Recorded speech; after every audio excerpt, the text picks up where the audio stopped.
Memay and welcome back to my channel. So for today's video, bago ko ipakita yung gagawin natin ngayon, babatiin ko muna kayo ng Merry Christmas advance, Merry Christmas and advance Happy New Year kasi malamang bago magpasko and bago magbagong taon ko ito i-upload. So, advance. Ngayon, ipapakita ko sa inyo yung setup na nagawa ko this coming New Year, this coming 2024, and actually, ito na yung pang 5th year ko na gagawa ako ng bullet journal, and congratulations to me. Yes, nakaabot ako ng 5th year, and sana next year meron pa ulit. So, ayan, alam ko excited na kayo makita ko ano yung theme ko. Let's go! And ito na nga yung binili kong notebook na gagamitin ko sa bullet journal ko ngayong 2024. Ang book, Dot and Read Bamboo Paper Journal from Shopee. Ililink ko na lang sa description box yung link nito. And actually, hindi ko nga balak mag-journal this coming 2024. Pero ayan, nung nakita ko tong notebook na to, sabi ko, ay, magjo-journal na ako. Itutuloy ko na to. Ayan yung packaging ng box niya. Super kapal ng box and super shining, shimmering, splendid box pa lang. Yung cover pa lang ng box. And ito na yung pinaka-notebook. Mamaya na yan. Doon muna tayo sa mga freebies na kasama nitong notebook na to. Meron tayo mga stickers. And yung isa, hindi ko alam kung bookmark pa to. Yung today is a perfect day to start living your dreams. Panis, hashtag book notebook. Actually, matigas siya. Parang parang tawag ito, bookmark talaga. And ayan, hindi ko alam kung saan siya ilalagay. Kung iipit lang ba sa notebook or para sa ballpen. Ito yung mga stickers na makintab. Tapos, ito rin yung mga stickers na matte lang siya. Yung isa foil, then yung ito, matte nga lang. Babalik na natin. And, finally, dito na tayo sa notebook. Ang pinaka-star ng Pasko, ng bagong taon. Ito na. Yung notebook na to is, meron siyang 180 GSM. Diba? Iniisip ko pa kung saan gagamitin yun. Tapos, pati yung sticker na thank you. Maliwanag din. Mas maliwanag pa sa ilaw nyo. Pati yung dot grid notebook na 180 GSM nga, super kapal niya, and ang nakasulat din dito ay ultra thick bamboo paper forests for all forever, replacing tree with bamboo. So ang claims nito ay no ghosting or bleeding, perfect for markers, fountain pens, and even paint.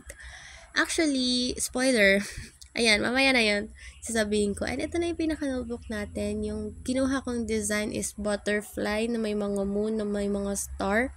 And yung finish pala ng cover ng notebook na to is matte. Hindi siya leather. So, hindi siya madaling mamantsahan. And ang problema lang dito is pag nagka-dense siya. And isa pang nakapagpabili sa akin ng notebook na to, bukod sa purple siya and bukod sa butterfly, is yung sides ng paper. Kung nakikita nyo, diba, iridescent colors yung paper niya, nagliliwanag. And ito ay merong 160 pages. And hindi nyo siya mapagkakamalang 160 pages kasi sobrang kapal niya. Meron na rin siyang kasamang garter. Syempre, pati sa likod is meron siyang pocket. Kung ano man yung mga pwede nyo ilagay dyan. So, dito na tayo sa ating theme and layout ng 2024 bullet journal cover yearly, kung ano man yun. Ang theme na naisip ko or ginawa ko ngayon ay blueberry cheesecake. Actually, marami akong theme na naisip para dito. And gusto ko siyang isunod sa cover, sa color ng cover ng notebook natin, and sa color of the year na apricot yata. Parang peach, ganon, apricot. Hindi ko alam kung anong tawag.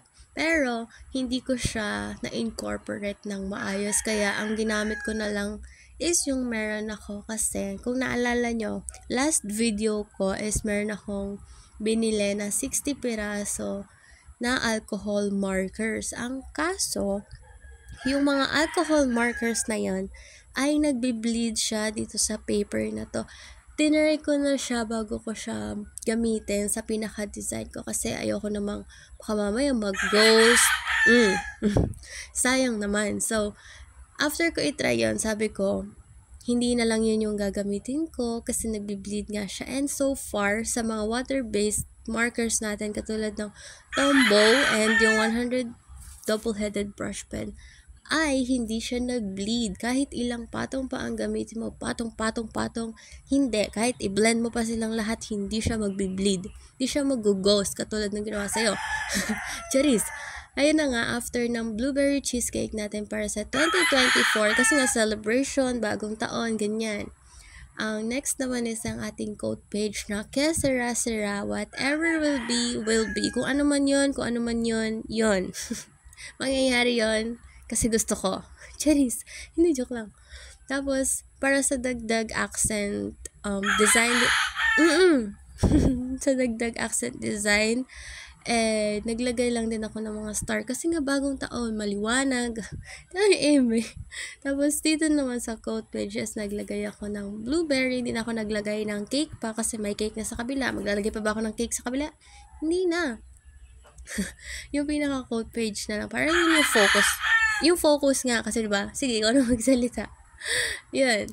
Yung next spread naman, syempre, ang hindi mawawala sa ating bullet journal na grid cheat sheet. Super useful nito ha. Tsaka, sa left side ko talaga siya nilalagay para pag kung ano man yung gusto kong makita na kung ilang rows or kung ilang grids, columns yung gusto kong gawin. Nandito lang siya. Kitang-kita agad. Pagka flip mo, yun, kita mo na agad kung ilan. Kung by 5, by 4, kung by half, kung by, alam ba, kung by thirds, ganyan. Tapos nilagyan ko lang din siya ng title na cheat sheet. Kasi, bakit ba? Joke lang. Katulad lang ginawa ko sa quote page. Ganon lang din yung ginawa ko sa cheat sheet. And itong spread na to, ito yung isa sa mga ayaw na wag nyong paglalaruan at huwag kayong magsasalita habang ginagawa. At wag, dito lang dapat kayo nakafocus kapag ginagawa ito kasi malilito kayo. And kapag nagkamali kayo sa isa, tas tinuloy-tuloy nyo, malamang mali na rin kayo sa susunod. Or mas maganda is, i-pencil nyo and i-double check nyo. And super tedious niyang gawin kasi sinulat ko yung bawat month ng isa-isa. Kung ayaw nyong mahirapan katulad ko, bumili kayo ng stamp. Bakit hindi ko pa ginagawa yon? Kasi ayoko. Tsaka yearly ko lang naman ginagawa to. Isang beses lang naman sa journal yung paggawa ko ng yearly overview. Kaya hindi na ako nag-abala pa na bumili or bibili pa ng stamp for different months. Kasi ganun lang din man, isang hirapan na lang. Diba? 365 days. Isang sulat lang yan. Gamitan na lang natin ng magic ng editing para hindi boring tignan. Pero ayan, dito malamang meron akong na mali dito. Lalo na yung sa July yata or September, hindi nag-match yung in-sketch ko na days doon sa binolpen ko. Hindi ko alam kung bakit or baka mali lang talaga ako. So, ayun na nga. Ano pa ba sasabihin ko dito? Ayun, dito ko ilalagay or drawing or hindi drawingan. Parang ha-highlight ko na lang yung mga important dates na meron ako. Tapos, yung mga birthdays, ganyan. Actually, di ko naman ginagamit yung mga birthday. Tapos, the next page naman is yung aking goals and yearly events. Yun, may paglalagyan naman pala ako ng mga yearly events na highlight ko sa yearly overview. Dito siya nakalagay. Yung goals ko, isi-share ko ba, pero tsaka na. Pag nagawa ko na. Sa akin na lang muna yung mga goals ko. And, sige, sasabihin ko na isa. Yung pinaka New Year's resolution ko for this month ay mag-upload ng marami. Kung hinahanap niyo mga iba kong social media accounts, nandyan lang siya sa description box below. Follow nyo na, baka naman. Tapos, ang next spread natin is yung aking, syempre, hindi rin ito mawawala sa bawat journal ko, yung aking period tracker. Bakit ko ito ginagawa? Wala, gusto ko lang kasi. Tapos, yung design nito is sa taas naglagay. Parang ito na yung pinaka-border or banner ng spread na to. Yung gilid, yung, wala namang side view. Basta yung gilid nung cake. Yan. Yun yung nilagay ko dito. Yung dripping and yung pinaka palaman. Ano daw? Tapos nilagay ko lang din yung bawat month and kung ilang number sila. Yung month is naka-row, naka-column. Tapos, yung days is naka-row.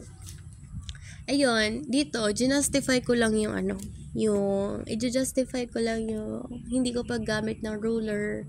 Parang, kasi tinatamad akong kumuha ng ruler, kaya freenihan ko na lang. And kung hindi siya pantay-pantay, yun lang, it's the beauty of it. Ano daw?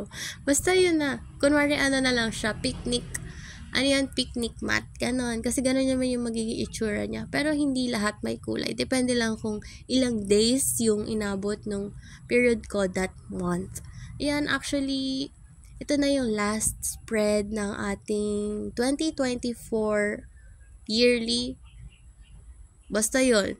Ito yung aking dump spread. Kasi kung dito ko ilalagay yung mga spread na gusto ko kahit wala pa, ganon. Dito na nakaplano yung mga spread ko for this month, or kung malayo pa yung ganyan, or yung mga contents ko, or kung meron pa kayong gusto makita ang contents. Actually, naghahanap ako ng mga challenges pagdating sa pagbo-bullet journal, and kung meron man kayong alam, comment nyo lang sa comment section and itatry natin gawin.